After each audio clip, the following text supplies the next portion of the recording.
আজ বৃহস্পতিবার 27শে ফাল্গুন 1432 বঙ্গাব্দ। বইমেলার 15তম দিনে আমি তামান্না খন্দকার আপনাদেরকে স্বাগত জানাচ্ছি বেঙ্গল বুকস প্রেজেন্টস টিভিএস বইমেলা প্রাঙ্গণ থেকে। প্রতি পর্বেই আমাদের সাথে আড্ডা দেওয়ার জন্য থাকেন একজন বিশিষ্টজন, ঠিক তেমনি আজকেও তার ব্যতিক্রম নয়। আজ আমাদের সাথে উপস্থিত আছেন একজন কবি, কথা সাহিত্যিক, অনুবাদক এবং আরো অনেক কিছু, সেগুলো আড্ডা গেলেই আমরা জানতে পারবো। আমাদের সাথে উপস্থিত আছেন মোম রহমান। কেমন আছেন? ভালো তামান্না। আপনার এবারের বইমেলায় একটা বই আসার কথা, কিন্তু বইটা আসছে, এই বইটা দিয়েই শুরু করব, প্রেক্ষাপটটা দিয়ে। আচ্ছা, এই বইটা আসলে আসার কথা গত 2 বছর ধরেই এটার কাজ চলছিল। এইটা অ্যানি আর্নন, নোবেল বিজয়ী লেখিকা, ফরাসি লেখিকা, তার একটা উপন্যাস, সেইটা আমি অনুবাদ করেছি। ক্লিন আউট উপন্যাসটার নাম ছিল।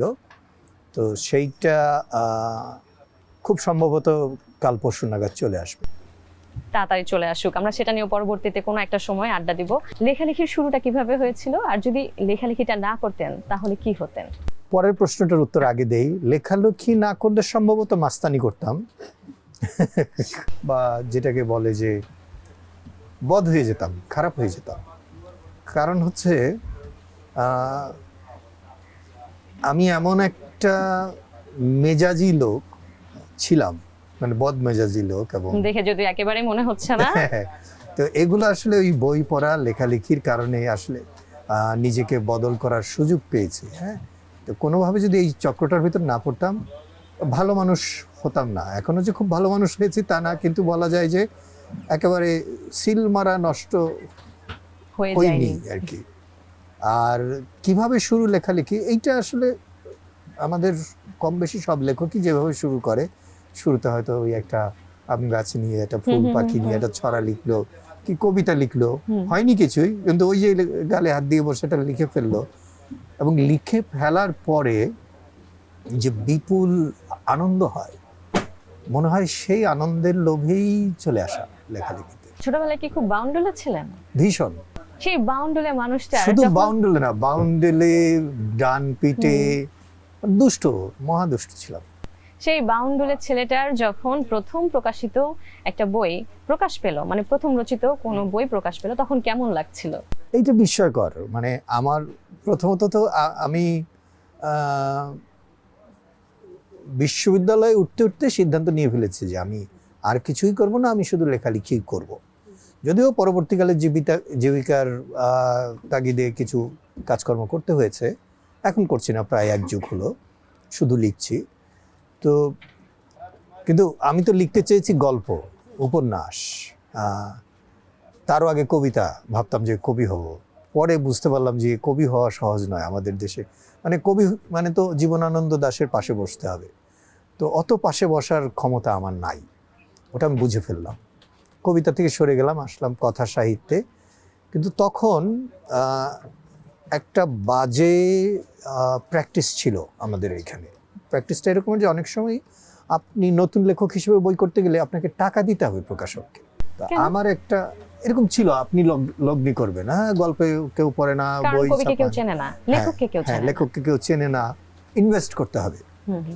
তো এটা আমার খুব মানে আপত্তি ছিল, আমি এটা করব না। তো এর মধ্যেই আমাদের এক ছোট ভাই প্রকাশক, তো আমি এর মধ্যে খুব ফিল্ম দেখি প্রচুর। আমি একটা ডিভিডি প্লেয়ার কিনেছি, এমনও আছে দিনে 2-3টা ফিল্ম দেখি। তো সেই সব ফিল্ম নিয়ে আমি তখন ব্লগ করি, সামহারিনে, সচলায়তনে আমি লিখছি। তখন এক ছোট ভাই বললো যে আপনার ফিল্ম বিষয়ক লেখাগুলো একটু জড়ো করে, এবং 50টা ফিল্ম নিয়ে চলেন একটা বই করি। ওই হয়ে গেল বিশ্বসেরা 50 চলচ্চিত্র বই। সেই বই প্রকাশের পরে ধরেন যে এতকাল তো বইমেলায় আসতেছি, আমি যেহেতু ঢাকায় বড় হয়েছি, পাঠক হিসাবে আসছি, ঘুরছি, দেখছি, এত গুটি গুটি পায়ে একটা বই হয়েছে, যদিও সেটা গল্প নয়, উপন্যাস নয়, মানে কথিত অর্থে সৃজনশীল নয়, একটু প্রবন্ধ বা ফিচার ধর্মী লেখা। তো আমি 1-2 দিন আসি, তারপর দেখি কি লোকজন বই বাড়িয়ে দেয়, অটোগ্রাফ চায়, এবং বইটা হয়ে গেল। কেমন লেগেছিল তখন? বিস্ময়কর, এবং লজ্জাও লাগছিল কিছুটা, হ্যাঁ, যে আমার বই বিক্রি হচ্ছে, আবার মেলাতে শেষও হয়ে যাচ্ছে, আবার লোকজন স্বাক্ষরও চাচ্ছে। তো সেই মানে ওই শুরুটা ভালো হওয়ায় যেটা হলো যে আজ পর্যন্ত এই যে 64টা বই হয়েছে, মানে পাঠকের ভালোবাসা কি পরবর্তীতে লেখার আগ্রহটাকে আরো বাড়িয়ে দিয়েছিল? না, সেই রকম কিছু না। লেখক আসলে নিজের জন্যই তো লেখে, পাঠকের ভালোবাসাটা এটা একটা বাই প্রোডাক্ট হিসেবে কাজ করে। কিন্তু সত্যিকার অর্থে আমাদের দেশের পরিস্থিতিতে পাঠকের ভালোবাসার চেয়েও বেশি দরকার হলো প্রকাশকের ভালোবাসা, কারণ পাঠকের কাছে পৌঁছে দিবে তো প্রকাশক। আমরা কয়েকটা বই নিয়ে, মানে আপনার লেখা কয়েকটা বই নিয়ে কথা বলবো এবং সেই বইগুলো সম্পর্কে জানতে চাইবো। শুরু করা যায় করোনা যুদ্ধ ও পুঁজিবাদী। এটা প্রবন্ধের বই, নামকরণই বোঝা যাচ্ছে। করোনার সময়ে লেখা। করোনার সময় লেখা। ওই সময়টা আসলে লকডাউনে তো আমরা গৃহবন্দী। তো ওই সময়ে আমি প্রতিদিন, ওটা রোজার সময় ছিল, আমি প্রতিদিন, আপনি জানেন যে সেহরি খাওয়ার পরে সঙ্গে সঙ্গে ঘুমোতে হয় না, অস্বস্তি লাগে পেটের মধ্যে, আবার একটু প্রার্থনা করার বিষয় আছে, ফজরের ওয়াক্তটা দেখতেও ভালো লাগে, তো জেগে থাকতাম। তো জেগে থেকে আমার মনে হলো কি প্রথম রোজাতেই যে আমি এরকম চুপচাপ বসে না থেকে এই সময়টা আমি একটু লিখি। এই শুরু হলো, প্রতিদিন সেহরিতে আমি একটা কিছু লিখতাম। কি লিখতাম? একটু মোটিভেশনাল কিছু। কারণ আমার তখন মনে হলো যে মানুষ তো মৃত্যু, বিপর্যয়, শোক, মহামারীতে বিধ্বস্ত, এবং আমি যদি কিছু ভালো ভালো কথা বলতে পারি, পুরো পৃথিবী অসুস্থ। এই অসুস্থ সময়টায় আমি লিখতাম 2020টা বৈশিকার বি মূর্ধন্য ষ, মানে ওটা বিষময়, টক্সিক একটা বছর। হ্যাঁ, তো ওই সময়টায় যখন আমি লিখছি আমার সেহরি জার্নাল, সেটাও বই হয়েছে। সেহরি জার্নালের ভিতরে, সেহরি জার্নাল নিয়ে আমি প্রশ্ন করতাম। জি, তো সেহরি জার্নালের ভিতর লিখতে গিয়ে তো করোনাটা নিয়ে তো আমার পড়ালেখা হচ্ছে। একটা সময় গিয়ে আমার সন্দেহ হলো যে করোনা রোগটা এইটা প্রাকৃতিক কোনো বিষয় না, এটা কৃত্রিমভাবে তৈরি করা। এটা একটা রাজনীতি, এটা একটা বিজনেস মডিউল। আপনি যদি জানেন যে মেডিকেল ইন্ডাস্ট্রির সঙ্গে একটা বড় রকমের মাফিয়া চক্র জড়িত থাকে, মানুষকে ওষুধ খাওয়ানো, এবং এই যে ভ্যাকসিন তৈরি করা, একটা বিলিয়ন বিলিয়ন ডলারের একটাই। তখন ওই বইটার পরিকল্পনা আমার আসে, করোনা ও পুঁজিবাদ। মনে হলো যে পুঁজিবাদেরই একটা অসুখ, এটা পুঁজিবাদেরই একটা বাই প্রোডাক্ট। জোর করে আপনার ভিতরে একটা ভাইরাস ছড়িয়ে দেওয়া, এবং ছড়িয়ে দিয়ে আতঙ্কটাকেও ছড়িয়ে দেওয়া, এটা শুধু একটা রোগ দেয়া না। সে এক ভয়ঙ্কর সময় তো গেছে। ঘটনাক্রমে ওই বছরের বইমেলায় আমার আবার 50তম জন্মদিন ছিল। তো আমাদের অনুজ বন্ধু অধ্যাপক রাহেল রাজীব, ওর প্রকাশনা, ও বলল যে ভাই তোমার 50 জন্মদিনে আমরা একটা বই করতে চাই। আমি আমার তো কোনো বই নাই। বলছে না, তুমি এরকম করোনা নিয়ে লিখছিলা, একটা দুইটা লেখা আমি দেখছি। সে জানতো, হ্যাঁ, ওইটাকে নিয়েই সে আমার 50তম জন্মবার্ষিকী। আর ওই দিক দিয়ে তো সেহরি জার্নাল বই হয়ে গেল, ওইটা আরেকটা বই। আপনার আরেকটা বই আছে ভীষণ ইন্টারেস্টিং, ভালোবাসার 40টি সূত্র। এই ভালোবাসার 40টি সূত্র একটু গড়বড় মনে হচ্ছে যে কিছু একটা টুইস্ট তো আছে, সেটা কি? না, গড়বড় বলতে বোঝায় যে ভালোবাসার 40 সূত্র বলতে বোঝাচ্ছে যে এটা ওইরকম না যে কোনো লাভ গুরুর বই। হ্যাঁ, এটা প্রথম কথা। 40 রুলস অফ লাভ, এটা হচ্ছে মূলত সামসাল তাবরিজের লেখা বই। এই নামে আরেকটি উপন্যাস আছে এলিক শাফাকের, সেটা অনেক পরে। এলিক শাফাক আমাদের সমসাময়িক লেখক, তুরস্কের। তিনি এই গল্পে যেটা, মানে তার উপন্যাসে যা বয়ান করেছেন, সেইটারই আসল কথাটা এখানে আছে। অর্থাৎ আপনি জানেন যে জালালউদ্দিন রুমি সুফি তত্ত্বের গুরু, কি বলবো, গুরু বিষয়গুলো জানার জন্য তাবরিজের দ্বারস্থ হন এবং তার শিষ্যত্ব বরণ করেন। এবং তাবরিজ তখন 40 দিন রুমি আর তাবরিজ একটা কক্ষের মধ্যে ছিলেন। আচ্ছা, হ্যাঁ, যেমন 40 সংখ্যাটাও গুরুত্বপূর্ণ। এটা তারা দুইজন গুরু শিষ্য ওখানে সাধনা করেছেন এবং ওনাকে কিছু বয়ান দিয়েছেন। সেই 40 দিনের 40টা বয়ান, ওটাই হচ্ছে ভালোবাসার 40 সূত্র। এই ভালোবাসাটা হচ্ছে আপনার সৃষ্টিকর্তার প্রতি ভালোবাসা, পরমেশ্বরের প্রতি, আত্মার প্রতি, মৃত্যুর প্রতি, জীবনের প্রতি। এটা সামগ্রিক অর্থে একটা ভালোবাসা। এটা ঠিক আমরা ভালোবাসা বলতে যে ভ্যালেন্টাইন ডে নারী পুরুষ কেন্দ্রিক বা জৈবিক ওইরকম নয়, এটা আধ্যাত্মিক। একজন লেখক সে কি প্রকৃতিপ্রেমী হয়? আমি প্রশ্নটা এই জন্য করছি কারণ আমি জানি আপনি বনসাই খুব পছন্দ করেন। আচ্ছা, অনেকেই বনসাই করাকে প্রকৃতি বিরুদ্ধ মনে করে, সেটা অন্য তর্ক, এটা বলবো বলতে গেলে আমরা অন্যদিকে চলে যাব। লেখক আসলে প্রকৃতি প্রেমিক না, লেখক হচ্ছে প্রেমী, সকল অর্থেই সে প্রেমিক। এই যে আপনার হাতে বই আছে, তা আমি বই প্রেমী। আমার কাছে এই বইটাকে কিন্তু একটা মানুষ মনে হয়। না, আপনি যেমন একটা মানুষ, তামান্না, আমি মুম একটা মানুষ, এরকম মানুষ রতন একটা মানুষ, কারণ ওরও একটা সত্তা আছে, ওর লেখকের সন্তান প্রাণ আছে। হ্যাঁ, ওরও একটা প্রাণ আছে, প্রতিটা বইয়ের একটা প্রাণ আছে। তো আমি বইকে ভালোবাসি। তো বই তো প্রকৃতির অংশ কিনা আমি জানি না। আবার আমরা অনেক সময় দেখুন যে আমি যেমন খেতে খুব ভালোবাসি, খাওয়াতেও আরো বেশি ভালোবাসি। তো এটাও তো মানে আসলে লেখক মানেই হচ্ছে, শুধু লেখক না, সৃষ্টিশীল যে কোনো মানুষ মানে হচ্ছে প্রেমিক। প্রেম করবো, ওই যে ভালোবাসার 40 সূত্র। ভালোবাসতে হবে। আমি ঈশ্বরকে ভালোবাসি, মাকে ভালোবাসি, আমি একদম ক্ষুদ্রতম তৃণলতা ঘাসকেও ভালোবাসি। আমার এরকম অনেক ঘটেছে যে অনেকেই যেমন ওই যে বনসাইকে প্রকৃতি বিরুদ্ধতা বলে, আমি দেখেছি যে এই যে এখানে মাটি চাপা একটা ঘাসের আড়ালে হয়তো একটা নিম গাছ কারো পায়ের নিচে পিষ্ট হয়েছে, ইটের কোনা দিয়ে এঁকে বেঁকে একটু জীবিত আছে, আমি ওকে তুলে নিয়ে একটা পটে বসিয়ে দিয়েছি। তো ওর প্রতিও তো একটা ভালোবাসা আছে। অবশ্যই। আপনার কাছে যেটা অর্থহীন, মানে আপনি যেটা আগাছা বলছেন, আমি বাগান করি, তো আমার ছাদ বাগানে ভালোবাসা ছাড়া আসলে কোনো কিছু সৃষ্টি না। করা সম্ভব না। আমার ছাদ বাগানে কোনো কিছু আমি ফেলি না। অনেকেই বলে এটা তো আগাছা, আমি যে তো গাছ, তুমি আগাছা বলছো কেন? সুন্দর এই চিন্তা প্রেমটা ভাবনা। না থাকলে আসলে হয় না। আমার হাতে আপনার দুটো বই আছে। প্রথমে কথা বলা যায় দেবদাস মাসুদ রানা ও হেমো এবং হেমো, এই বইটা নিয়ে আমি একটু জানতে চাই। এটা তো নামের ভিতরেই বলা আছে আমাদের 3 নায়ক। হ্যাঁ হ্যাঁ। এটা আমার একটা সময় মনে হলো কি যে পৃথিবীব্যাপী নায়কের অভাব নেই, বিশেষ করে পাশ্চাত্যের, আমরা যাদেরকে অনেক সময় অনুসরণ করি, আধুনিক মনে করি। কিন্তু খেয়াল করুন যে তাদের নায়ক কারা, স্পাইডারম্যান, ব্যাটম্যান, সুপারম্যান, ইভেন কিশোরদের জন্য হ্যারি পটার। আমার তখন মনে হলো আমাদের বাংলা সাহিত্যের নায়ক কারা। তখন আমি দেখলাম যে আমার বাবা তো দেবদাস পড়তেন, মা দেবদাস পড়তেন। দেবদাস নিয়ে 17টা চলচ্চিত্রই হয়েছে এই উপমহাদেশে, এবং সেটা শাহরুখ খান থেকে শুরু করে উত্তম কুমার পর্যন্ত সবাই, এই সৌমিত্র চট্টোপাধ্যায় পর্যন্ত অভিনয় করেছে দেবদাস হিসেবে। এখন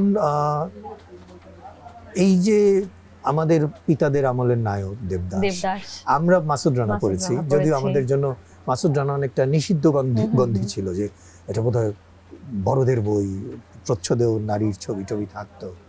তো মাসুদ রানা হতে চেয়েছি মনে মনে। পরের প্রজন্ম দেখেছি যে তারা হিমু, হলুদ পাঞ্জাবি, হিমুর আদর্শ খালি পায়ে হেঁটে যাওয়া।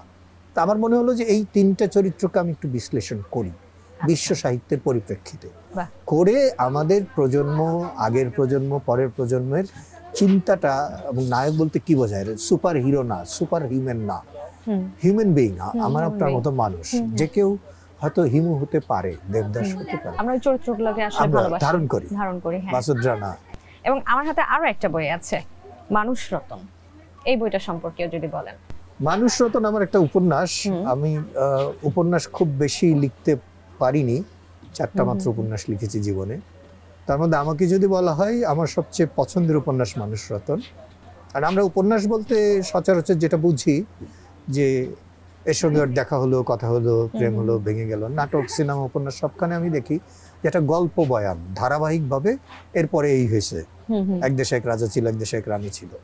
তা আমার মনে হলো যে আমি এমন একটা বয়ান তৈরি করি যেখানে এই ধারাবাহিকতাটা থাকবে না, এবং যেখানে শুধু এর সঙ্গে ওর প্রেম, এর সঙ্গে ওর বিয়ে, এটাই গল্পের কাঠামো না।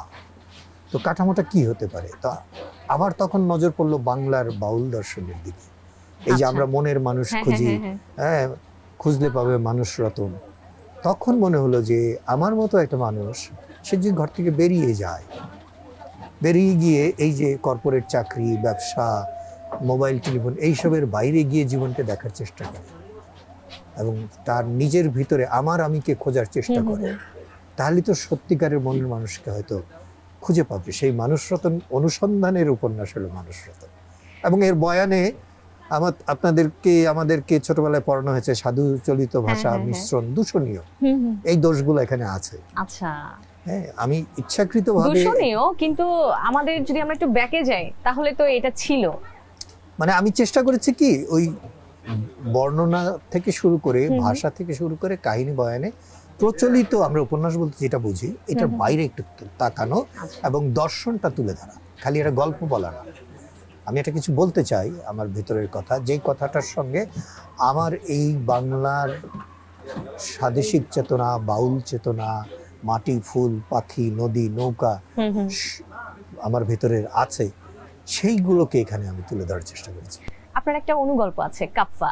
কাফকা আমার অনুগল্প না, কাফকার লেখা হুম হুম বেশ হুম। কিছু অনুগল্প আমি অনুবাদ করেছি। হুম হুম তো আপনি তো জানেন যে জার্মান লেখক ফ্রান্সিস কাফকাকে বিশ্বের অন্যতম দুরূহতম লেখক বলা হয় হুম হুম এবং হুম। লেখকদের লেখক বলা হয়। তো আমি এটা এক ধরনের বিরক্তি থেকে কাজটা শুরু করেছিলাম, আচ্ছা। কারণ আমি বাংলায় কাফকার অনুবাদ পড়তে শুরু করলাম। শুরু করতে গিয়ে দেখি যে মানে খুবই মনে হলো যে কাফকা কিন্তু বাজে লেখক, আচ্ছা। কিন্তু সেটা তো নয়। নয় আর। তো আমি সেটা সামান্য কখন বুঝতে যতটুকু পেরেছিলেন? ইংরেজি পারি, তো আমি তখন কাফকার লেখাগুলোর যে ইংরেজি হুম হুম হুম।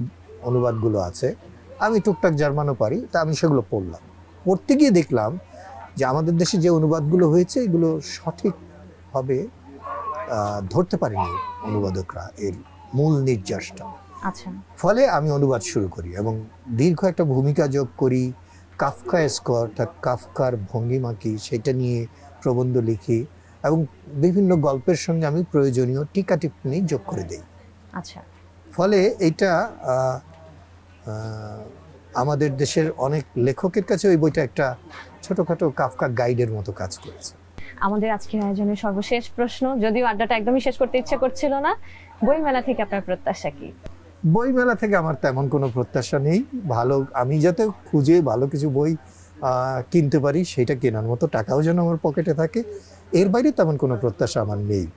প্রকাশকদের প্রত্যাশা থাকে অনেক বই বিক্রি হয়, আমাদের অনেক লেখকদেরও থাকে যে তার বইয়ের এডিশন হয়ে হুম যাক। হুম। আমি এগুলো কিছুই চাই না। আমি চাই বইমেলায় মানুষ আসুক, বইয়ের সঙ্গে সংযোগ হোক, বইকে হাতে নিয়ে দেখুক, ভালো লাগলে কিনুক। মানে বইমেলাকে আসলে কেনা বেচার হিসাবে আমি দেখতে চাই না, কাজে ওই প্রত্যাশা আমার কাছে নাই। এই প্রজন্মের পাঠকদেরকে কিছু বলতে চান? না, আমি কোনো প্রজন্মের পাঠককে কিছু বলতে চাই না। শুধু একটা কথা আমার, সেটা হলো যে আমরা অনেক সময় মনে করি হুম। যে বই পড়ারও একটা সিলেবাস বোধহয় আছে, আচ্ছা। বিশ্ব সাহিত্যের এইটা এটা পড়া দরকার, সেটা জরুরি, সেটা ঠিক আছে, কিন্তু আমি মনে করি পৃথিবীতে সবার আগে দরকার পাঠের আনন্দ। হুম আপনি হুম যদি হুম। পড়তে ভালো লাগে, সেটা কুয়াশা হোক, সেটা যে কোনো কিশোর থ্রিলার হোক, এই যে ওরা করছে বেঙ্গল বুকস, কিশোর ক্লাসিক, আচ্ছা। শিশুতোষ ক্লাসিক, হুম যে হুম কোনো ক্লাসিক, বা আপনি যে কোনো বই, আপনি যে বইটা পড়তে ভালো লাগে হুম। সেটা পড়ুন, পড়তে থাকুন, আস্তে আস্তে আপনার দুয়ার খুলে যেতে থাকবে। আপনাকে আবারও অসংখ্য ধন্যবাদ এত ব্যস্ততার মাঝে আমাদেরকে সময় দেওয়ার জন্য। ধন্যবাদ তামান্না। দর্শক, আপনারা এতক্ষণ দেখছিলেন বেঙ্গল বুকস প্রেজেন্টস টিভিএস বইমেলা প্রাঙ্গণ থেকে। আমি তামান্না খন্দকার ছিলাম আপনাদের সাথে, আর আজকে আমাদের সাথে আড্ডায় ছিলেন মুম রহমান। দেখা হচ্ছে পরবর্তী আয়োজনে এমনই কোনো বিশিষ্ট জনকে নিয়ে। সে পর্যন্ত সবাই ভালো থাকুন, সুস্থ থাকুন, আর হ্যাঁ, টিভিএস এর সাথেই থাকুন।